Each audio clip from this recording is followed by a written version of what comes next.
అందరికీ నమస్తే. మా చెట్టు దగ్గరికి అయితే వచ్చినామో దెబ్బకోటి మామిడి పండ్లు అయితే పడుతున్నాయి.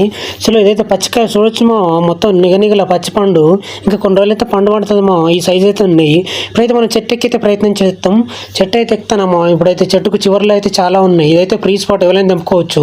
చూడొచ్చు మొత్తానికైతే మేము చెట్టు కొమ్మలకైతే వచ్చినాం. చూడొచ్చు కింది ప్లేసు రాలిన పండ్లు అయితే అయ్యి దులిపితే పడుతున్నాయి. చూడొచ్చు ఎగిరిపోతూనే ఉన్నాయి.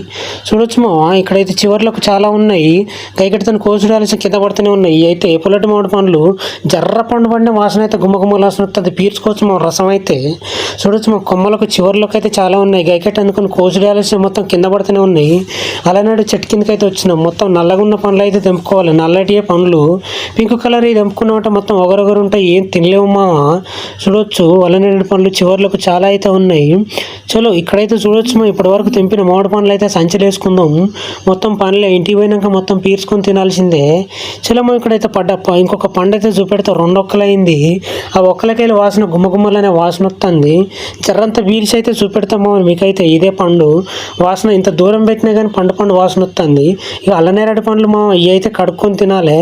నల్లటి తింటే బాగుంటుంది మా. చూడొచ్చు ఇప్పుడైతే కొత్త వారు మన ఛానల్ అయితే ఇప్పుడు సబ్స్క్రైబ్ చేసుకోండి మా. ఇట్లాంటి